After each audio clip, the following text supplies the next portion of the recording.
been part of my family, in my DNA, since I was born. I really do miss it. And I think I just had to accept that career I had is on hold. These two pilots spent 62 years between them flying jetliners around the globe for Qantas. But 7 months ago, the high flyers came down to earth in a hurry, and now they're driving buses instead of Airbuses. You flew the last Qantas A380 back from London. Yeah. How was that? It was a very strange experience. And to sit there knowing that this may be the last time you ever fly this aeroplane again is quite emotional, really. Bringing in the first A380 into Sydney in September 12 years ago, but who's counting, that was an absolute highlight.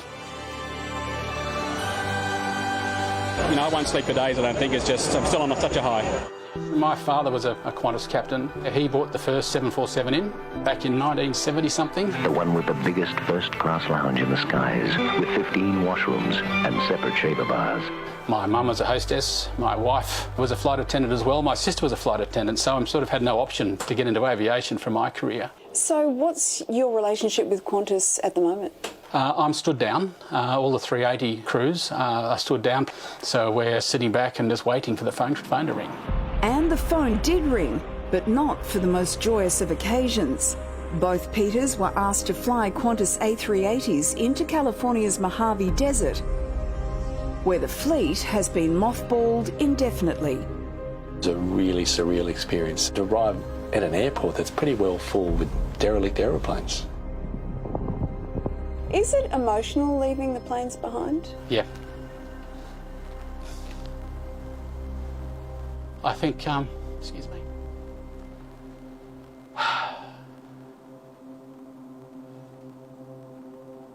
Going to the Mojave was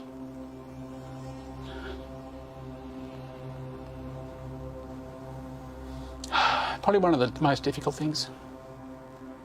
You know, taking that first aircraft that I delivered to the desert, and it'll probably stay there. He won't come back. We all cried.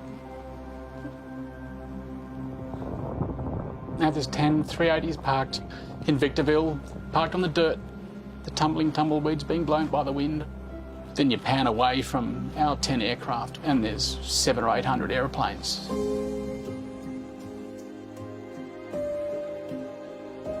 An old FedEx and old United Airlines aeroplanes that'll never fly again. It's a very depressing place to go if you're in my situation. Very sad. Well, we're hopeful that some of these aeroplanes will come back, but it's not a guarantee.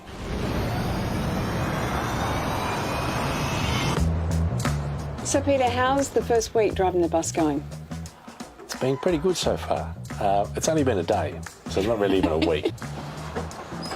See you later. Welcome, mate. I like to have a purpose. I also like to learn new things, and I've always enjoyed driving. The end result being here at Forest at Terry Hills. How have you found people on the road?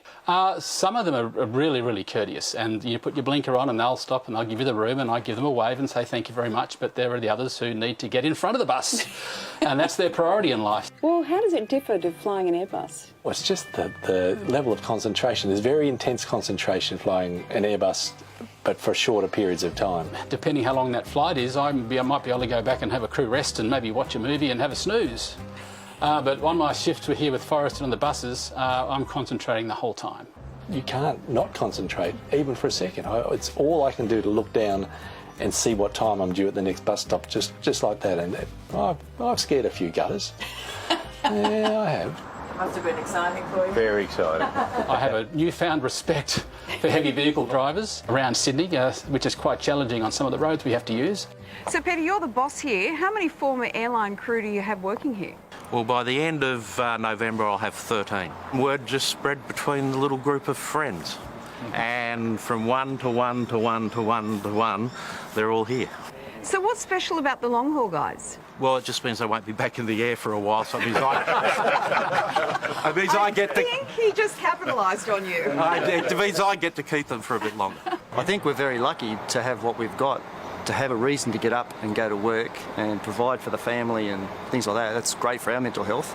There's plenty of Qantas people, and plenty of people in the community that haven't got anything as yet. So what does your family make of your switch?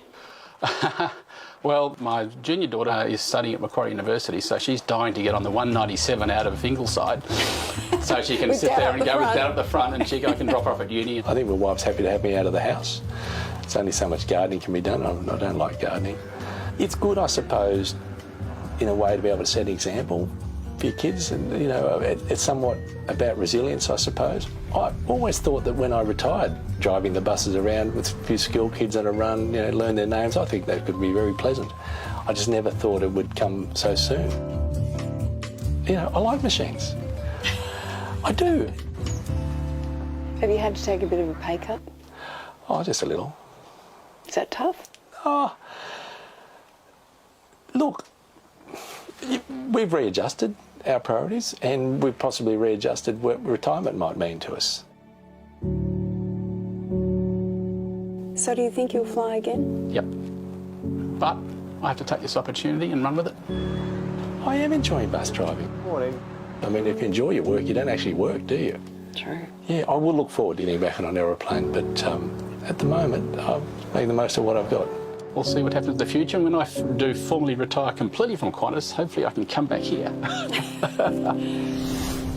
What a fantastic story that is. I mean, those guys driving your bus, you'd feel pretty comfortable, because when you get on a big plane overseas and they go, oh, it's Captain John Smith here, we're going back to Sydney, put your seatbelt on. Fantastic. Yeah, that's right. Interesting about talking about purpose. You need purpose. It's that even though it's doing a different job, there's a reason to get up and there's a purpose. It's interesting because my first thought was the loss of status. Yeah. Because it's a very high status profession, but that's not. They didn't talk about that. No. Yeah. So the purpose is really strong, clearly. Absolutely. Well, hopefully some good news for them soon and they can get back in the air. But for now, great story. Thanks so much, Lise. It's time for a break now. Lots more of the project still to come. Stay with us.